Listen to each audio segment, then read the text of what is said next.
और हमारे वरिष्ठ सहयोगी चंडीगढ़ से पवन सिवर जुड़ गए और उनके साथ महम से निर्दलीय विधायक बलराज कुंडू मौजूद हैं। ओवर टू यू पवन।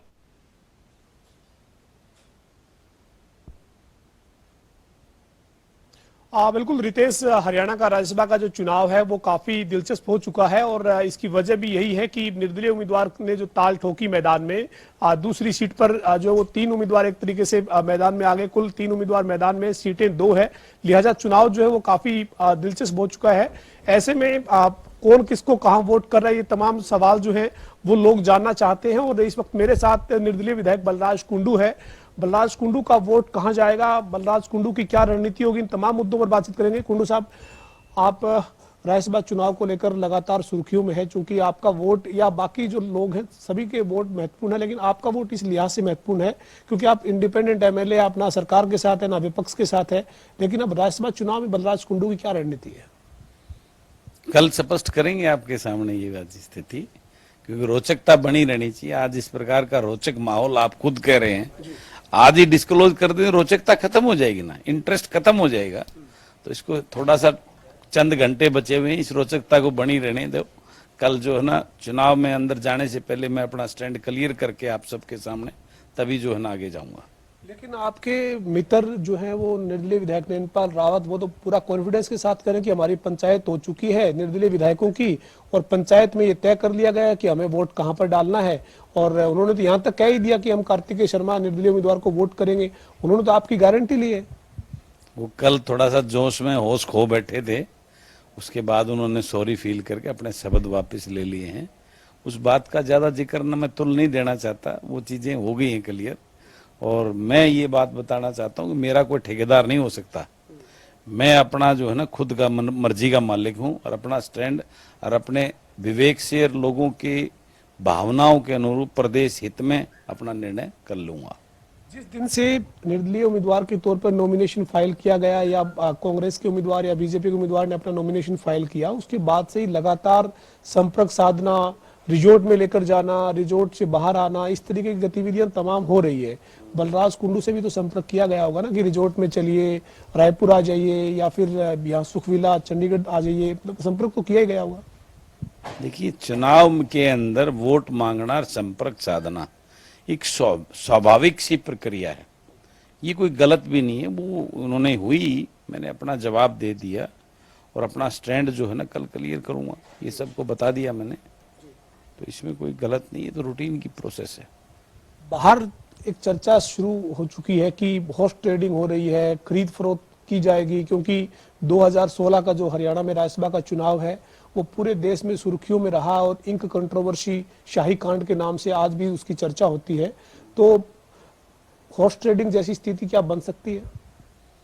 निश्चित रूप से देखिए, जिस प्रकार से कांग्रेस अपने विधायकों को 5 स्टार रिजॉर्ट्स के अंदर जो है नजरबंद किए हुए है, भाजपा, जजपा और निर्दलीय जो उनके समर्थित विधायक हैं उनको भाजपा की सरकार ने जो है ना 7 स्टार रिजॉर्ट के अंदर जो है ना यहाँ नजरबंद किया हुआ है।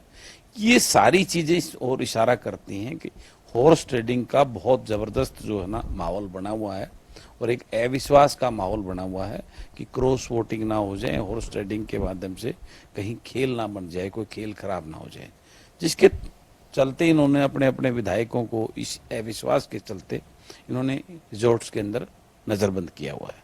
हॉर्स ट्रेडिंग के प्रयास जो किए गए हैं उसमें इशारों में या फिर थोड़ा बहुत कोई दूसरे मित्र के माध्यम से या किसी भी तरीके से संपर्क आपसे करने की कोशिश की गई है क्या? सबको पता है बलराज कुंडू जो शख्सियत है, तो ऐसी हौसला करने का हिम्मत शायद आप खुद समझते हैं, मेरे साथ नहीं हो की वही हो। बलराज कुंडू का प्यार कहाँ है? क्योंकि सरकार के साथ तो आप है नहीं, सरकार को तो आप कोसते रहते हैं, आप कहते हैं कि हर मुद्दे पर सरकार विफल है, युवाओं की बेरोजगारी की बात हो या कानून व्यवस्था की बात हो या सरकार ने जो वायदे किए घोषणा पत्र में उनकी बात हो। उधर आपके दूसरे जो है विपक्ष यानी कांग्रेस, वहां पर भी बहुत ज्यादा अच्छे संबंध आपके नहीं है। तो बलराज कुंडू असमंजस में तो होंगे कि क्या करना चाहिए? मेरा प्यार मेरे प्रदेश की तरफ है और प्रदेश हित को देखते हुए मैं निर्णय लूंगा कल। तो ये जो ये समीकरण बन रहा है, इसमें जैसे आप महम से निर्दलीय जीत कर आए, निर्दलीय के तौर पर आप अब विधायक हैं, तो आपको लगता है कि निर्दलीय बड़ा ठीक रहता है, मतलब निर्दलीय अपना ठोक पीट बजा के रहते हैं, अपनी मर्जी से जो उनको ठीक लगता है वो करते हैं? तो ये कहने की बात थोड़ी नहीं, आपके सामने ये चीजें तो ये तो दिख रही है। तो अब भी तो राज्यसभा में भी निर्दलीय है।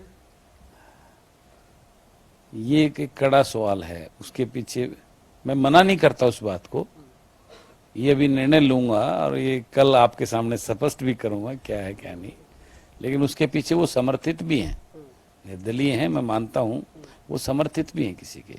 लेकिन वो निर्दलीय ये मान कहें कि देखो समर्थन लेना तो मेरी मजबूरी है, क्योंकि अगर मैं समर्थन नहीं लूंगा तो मैं राज्यसभा कैसे पहुंचूंगा, लेकिन आप जो है वो निर्दलीय है, इसलिए आपको निर्दलीय कदर करनी चाहिए।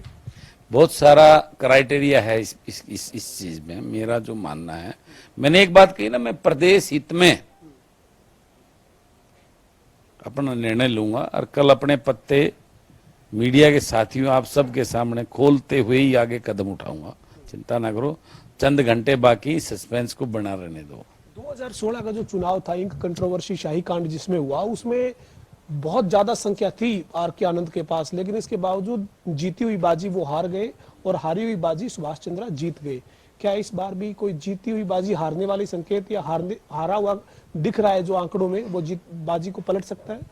देखो मैंने बताया ना, आंकड़ों का अगर हिसाब देखा जाए और निष्पक्षता की बात की जाए तो एक सीट बीजेपी को जाना तय है, और दूसरा आंकड़ों की बात करें तो 31 विधायक जो है कांग्रेस के हैं, आंकड़ों के उसके अनुसार एक दूसरी सीट जो है ना वो कांग्रेस को जाना तय है। लेकिन ये खेला और हॉर्स ट्रेडिंग और जो 2016 टाइप का जो खेल हुआ था, उस खेल की शंका को चलते आज कुछ स्थिति क्लियर नहीं है, उसके बारे में कहना ठीक नहीं है, वो कल ही पता चल पाएगा कि क्या होगा। अगर खेला होगा तो खेला का हिस्सा बलराज कुंडू होंगे? क्या आपको लगता है बलराज कुंडू? लगता है बलराज कुंडू स्पष्टता ईमानदारी के साथ में जो है ना प्रक्रिया में हिस्सा हो सकता है, वो खेला का हिस्सा नहीं हो सकता, ना कभी होगा और ना होगा। 2016 के चुनाव की बार बार बात इसलिए आ रही है बीच में क्योंकि बहुत हैरान करने वाले नतीजे थे। बाजी जो है वो एक तरीके से हारी बाजी को जीत गए थे सुभाष चंद्रा। उस वक्त भूपेंद्र सिंह हुड्डा का समर्थन, एक तरीके से कांग्रेस का समर्थन आर के आनंद को जो वो कांग्रेस के हाईकमान के आदेश पर किया हुआ था, लेकिन इसके बावजूद निर्दलीय के तौर पर सुभाष चंद्रा जीते थे। तो आप मानते हैं कि पुराने खिलाड़ी हैं इस मैदान में अभी भी, तो किसी भी तरह का खेल हो सकता है? निश्चित रूप से इसमें तो कोई दो राय नहीं है, बड़े खलीफे पुराने खिलाड़ी हैं, ये दिग्गज हैं इस राजनीति के, इन्हें बड़े बड़े दाव ऊपर नीचे के चले हुए हैं, निश्चित रूप से किसी बात से इनकार नहीं किया जा सकता।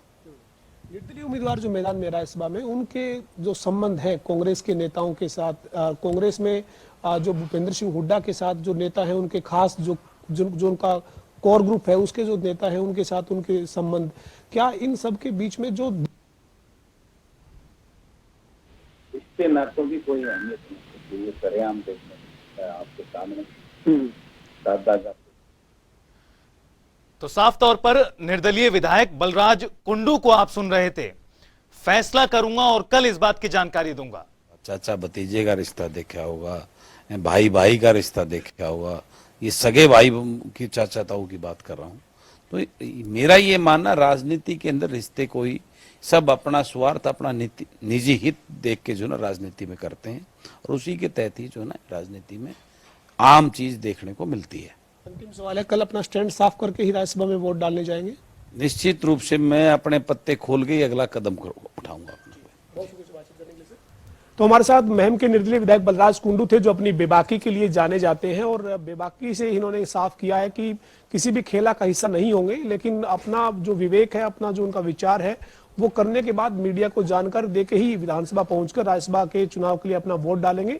लेकिन इतना जरूर कहा है कि बहुत सारी चीजें चल रही है, अगर जो चीजें चर्चा में है अगर वो हो जाती है तो फिर खेला होने के भी पूरे आसार बने रहेंगे।